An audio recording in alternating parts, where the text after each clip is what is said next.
Azizlar, xayrli kun. Hozir lichkamga shunaqa raqamlar yozishyapti, nima ish deb so'rashyapti. Profilim ko'rib chiqsanglar tushunasizlar.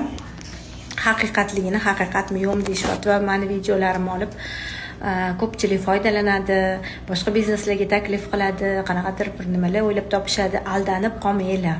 Meni profilim faqat shu Dilnoza chiziqcha MMA va qila olamanmi yo'qmi deb uyda o'tirgan ayollar, mana bu narsani homiladorlik paytimda boshlaganman.